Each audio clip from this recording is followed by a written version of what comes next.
Nate here from fitnessequipmentcafe.com, and I'm at the Australian Fitness and Health Expo 2014, the very first one in Melbourne, and I'm standing with Roy Cantrell from AFHE Industries, who is a director with the company.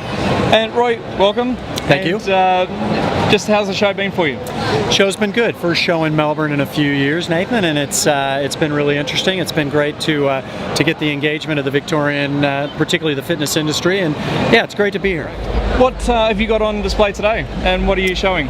Well, we as a company, AFHE Industries, supply most of the equipment that any commercial health club or PT studio would need. In addition to that, we do a lot of balanced body Pilates equipment for the Pilates and wellness industry. We've got a booth today which just tries to represent the breadth of product that we offer. We're very functionally training oriented, so we've got some of our Freemotion cable-based product. We've got some of our new equipment from Bilt, which is an American company owned by Andre Agassi, some very unique products. We've got a range of benches from Vicore Fitness, so bubble benches, like a Bosu bubble bench. But look, and they're pretty cool to lay on. They're just very unstable, aren't they? Very soft, very soft. But look, I got to tell you, probably the coolest product that we've got is the Surfset. Yes. It's a Surfset on top of air bladders, and you know, I don't think in the 3 days we've been here there hasn't been someone on that the whole time. I definitely had a go the other day, and it was definitely interesting. Yeah. It's an amazing product. So Tom was jumping on there and actually put on a really good display, and he looked so good on it, and he could move really well. I just put my foot on it, and it just really moved really quickly. He's become very good at it. He has. It is a very challenging machine, isn't it? Yeah, absolutely, absolutely. And it's been great in terms of the environments of one-on-one personal training. Yep. But it's being embraced now in terms of small group personal training. Small group, right. So, for example, we've got clubs that are putting in between 4 and 6 of them and running 27 to 30-minute classes on them. Fantastic. Look, and that's all you need too. No doubt. And I think the thing is, Nathan, people are time poor. They need personal training in terms of trying to be very effective in the efficient use of their time, and something like that just adds value to their session. It's a point of difference. It's you know, it's a bit exciting, and as adults we don't have to be structured and boring. We can be a little bit, you know, like a kid, and it does feel like that. And look, you know, the greatest thing about that, Nathan, is people are having a laugh. They are. And we're in an industry where we're meant to have fun. This isn't meant to be drudgery. Right. Exactly.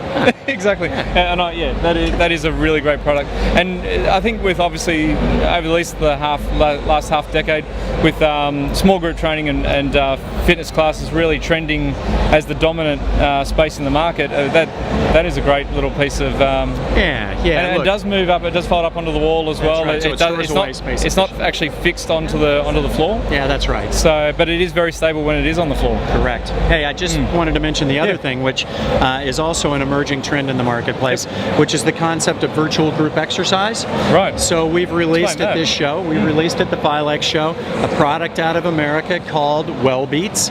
And it's in effect a complement to your live Group X program. Okay. It offers on a screen in a room all of the genres of classes, so the step, the pump, the yoga, the dance, the spinning, and as you can see on the screen behind me, it presents well, and clubs are finding it really, really valuable. Right. They're under pressure economically in terms of rationalizing classes, and they want to engage more members, so that's been quite exciting. Fantastic.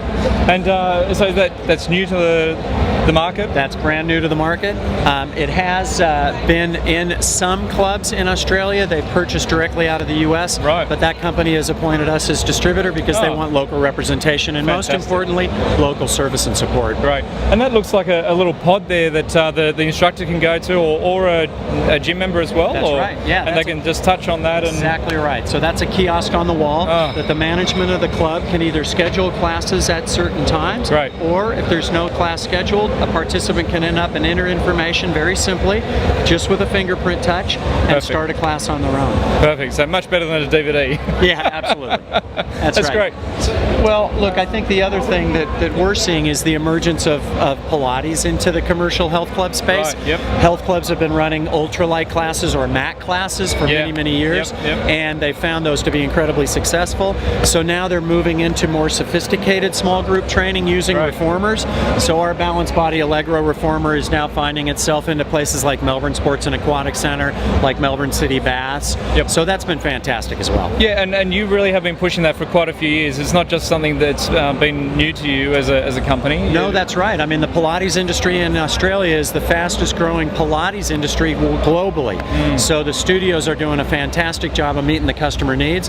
They're providing an alternative to what we would call conventional fitness, and the uptake by the population has been great. Absolutely. And also on offer, you guys have got the Core Stix. Yeah, the Core Stix are very interesting in terms of increasing the perceived value of a personal training session.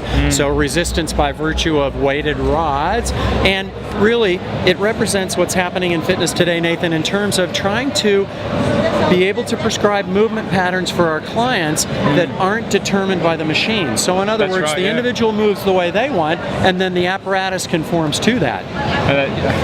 And it is very difficult. It can be hard, it can be fun. It can be very fun. Yeah. One last product that I wanted to touch on, and maybe you want to expand on, is the AFHE. Right. I had a good little play on that yesterday, and my goodness, like, you know, it's a peripheral, but it's very handy. Look, it's interesting. The statistics will tell you that 7.6 out of 100 people in Australia have some sort of lower back discomfort. Right, and create that rotational stability that you're firing the muscles from the inside out, not the outside in. So it's giving those big moving muscles something solid to work from. So having an awareness of that with our clients, and then being able to utilize small, simple apparatus to try to at least accommodate for that is very, very important. So the AFHE just fits right into that. It's something you got to feel to believe. That's great. Oh, and I have, and I do vouch for it. Yeah, there you go. That's great. Well, thanks very much, Roy, for your time, and I hope you've had a good show, and we'll see you back in Sydney. Thanks, Nathan. Look forward to it. Enjoy. Interacts with the topography of the map. So as I go uphill through Times Square, the resistance on the bike gets harder. Wow.